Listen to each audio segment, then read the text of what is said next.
आज हम लोग पॉलिटिकल साइंस के इम्पोर्टेंट क्वेश्चंस को देखेंगे। हमारा पहला क्वेश्चन है, नगर निगम के प्रमुख कार्यों को लिखें। नगर निगम नागरिकों की स्थानीय आवश्यकता एवं सुख सुविधा के लिए अनेक कार्य करता है। नगर निगम पे कुछ प्रमुख कार्य निम्नलिखित है। पहला, नगर क्षेत्र की नालियों, पेशाब खाना, शौचालय आदि निर्माण करना एवं उसकी देखभाल करना। दूसरा, कूड़ा करकट तथा गंदगी की सफाई करना। तीसरा, पीने के पानी का प्रबंध करना। चौथा, गलियों, पुलों एवं उद्यानों की सफाई एवं निर्माण करना। पांचवा, मनुष्यों तथा पशुओं के लिए चिकित्सा केंद्र की स्थापना करना एवं छुआछूत जैसी बीमारियों पर रोक लगाने का प्रयास करना। छठा, प्रारंभिक स्तरीय सरकारी विद्यालयों, पुस्तकालयों, अजायब घर की स्थापना तथा व्यवस्था करना। सातवां, शमशानों तथा कब्रिस्तानों की देखभाल करना। आठवां, विभिन्न कल्याण केंद्रों जैसे मृत केंद्र, वृद्धा आश्रम की स्थापना एवं देखभाल करना।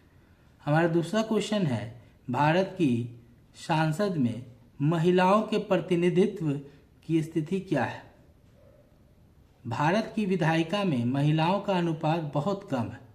लोकसभा में महिला सांसदों की संख्या कुल सदस्यों की 11% तक भी नहीं पहुंच पाई।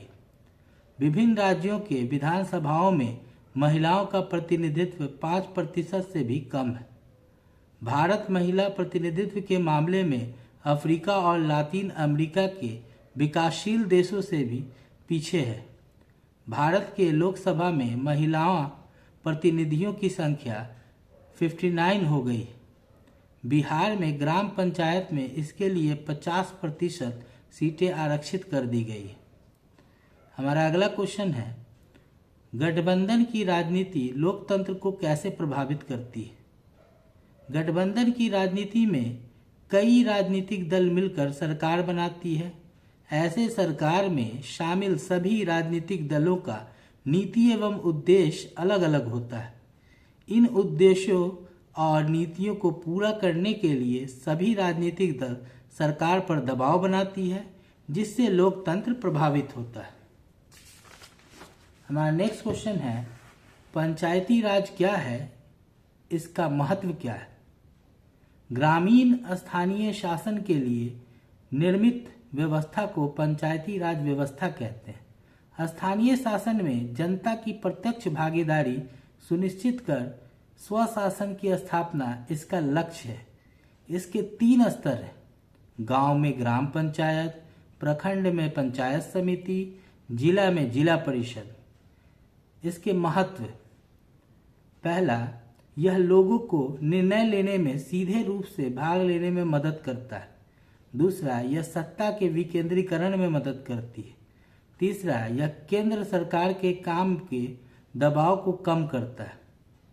हमारा नेक्स्ट क्वेश्चन है, किन्हीं 2 प्रावधानों का जिक्र करें जो भारत को धर्मनिरपेक्ष देश बनाता है। हमारा संविधान में धर्मनिरपेक्ष समाज की स्थापना हेतु निम्न प्रावधान दिए गए हैं। भारत में किसी भी धर्म को राजकीय धर्म के रूप में नहीं स्वीकारा जाएगा। दूसरा, संविधान में प्रत्येक नागरिक को यह स्वतंत्रता दी गई है कि अपने विश्वास के आधार पर वह किसी भी धर्म को स्वीकार कर सकता है। हमारा नेक्स्ट क्वेश्चन है, राष्ट्र की प्रगति में महिलाओं का क्या योगदान है? देश की राजनीति में महिलाओं की भागीदारी लोकतंत्र के विकास में सहायक है। आज की महिलाएं राष्ट्र की प्रगति के लिए पुरुषों के साथ कंधे से कंधा मिलाकर चल रही हैं। खेती बाड़ी से लेकर वायुयान उड़ाने और अंतरिक्ष तक जा रही हैं। इसके बावजूद वे दोयम दर्जे की शिकार हैं। ग्रामीण महिलाओं के लिए सरकार ने नई पंचायती राज व्यवस्था में 50% सीटें आरक्षित करने का प्रावधान किया है। गांव में आज जो महिलाएं पंच और सरपंच चुनी जा रही हैं, उनमें ज़्यादातर अपने परिवार के पुरुषों के प्रभाव में काम कर रही हैं। ऐसा देखा जा रहा है कि गांव की पंचायतों या नगर परिषदों में निर्वाचित महिला मुखिया के स्थान पर उसका पति पुत्र अपने प्रभाव का इस्तेमाल कर रहा है। किंतु इसके बावजूद राजनीति और प्रशासन में महिलाओं की सक्रिय भूमिका से हम एक कदम आगे बढ़ रहे हैं, एक कदम आगे बढ़े हैं।